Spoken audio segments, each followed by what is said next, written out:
para po sa ating sunod na tanong, meron pa po tayong huling 3 tanong. Magandang buhay po sa kanilang lahat. Ako si Ginoong Sammy Dolba mula sa Arellano University. Ako ay isang guro sa wikang Ingles sa ating bansa at sa labas ng bansa.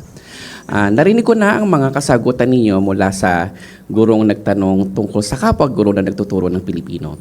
Ang gusto ko na lamang itanong ay, maaari po ba tayong magbigay sa Ingles ay timeline o takdang panahon kung kailan natin mababawi ang curriculum ng Filipino sa ating kolehiyo? Ito po ay 10 taon nang tinanggal sa curriculum ng kolehiyo. Baka naman po bukas ay pwede na dahil naniniwala po ako na tayo ay pwedeng magkapit-bisig na mula sa CHED at sa ating Komisyon ng Wikang Pilipino. Marami pong salamat. Maraming salamat po. Yan po ay sasagutin ni Dr. Mabilin. Una po, isang magandang umaga po sa ating lahat, sa Komisyon ng Wikang Pilipino, sa ating mga kasamahan. Isang malaking problema po sa atin yan. Ako po ay taga-DepEd, kaya kanina, yung mga tanong kanina, pumipikit po ako kasi nakatali po ang aming kamay. Ako po ay professor sa Philippine Normal University. Pangulo po ako ng advokasyon sa wikang Pilipino sa buong Pilipinas na nagtataguyod ng wikang Pilipino. Isa po kami sa sumisigaw. Nagpupuyos po ang aming damdamin. Sorry po, DepEd. Ang gusto ko lamang po ay maipakita po natin na ang wikang Pilipino ay tulay sa pagkakaunawaan. Ito ang sandigan. Kaya medyo masakit po nung nawala ang wikang subject sa kolehiyo. Ngayon, sa senior high school, 3, nawala na rin, iisa na. Tapos ngayon, nawala pa ang MTB na siyang batayan sa pagtuturo. Mother tongue.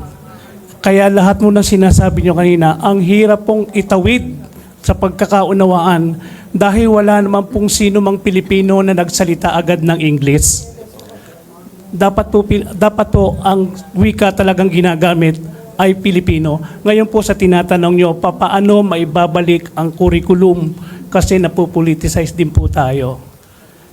Dapat po, tingnan po natin ang batayang edukasyon kung ano mga pangangailangan. Dati po UBD, dati po K-12, ngayon K-10. Ang pinakampuntirya po doon ay papaano matututo ang mga Pilipino gamit ang wikang Pilipino bilang competency. Kaya nakikita po natin sa NAT, nakikita po natin sa PhilIRI, sa assessment, maging sa PITSA sa buong Pilipinas, kulelat po ang Pilipino. Bakit? Kasi po dapat ituro, dapat gamitin ang pantulay ng karunungan. Wikang Pilipino po ang gamitin. Dahil dito po tayo nagkakaunawaan.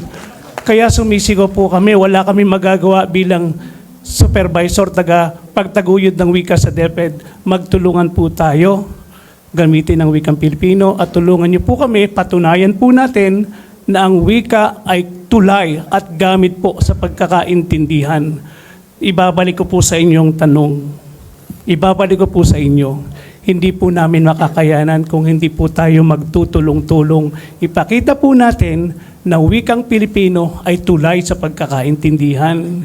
Kasi nakikita rin natin sa mga kabataan, ang ginagamit nila, influensya ng social media, ng reel, ng kung ano-ano pa man, na gustong-gusto nila ang wikang Ingles. Kaya sa pundasyon po ng karunungan, dapat gamitin po natin ang wikang naiintindihan ng lahat upang lang sa ganoon maisulong po natin. Makikita po ng simpatya ng gobyerno na kinakailangang ibalik ang wikang Pilipino. Kaya po, sama-sama po tayo sa KWF, sa anumang ahensya, sa panawagan mo, sir. Malaki po ang may tutulong nyo sa amin.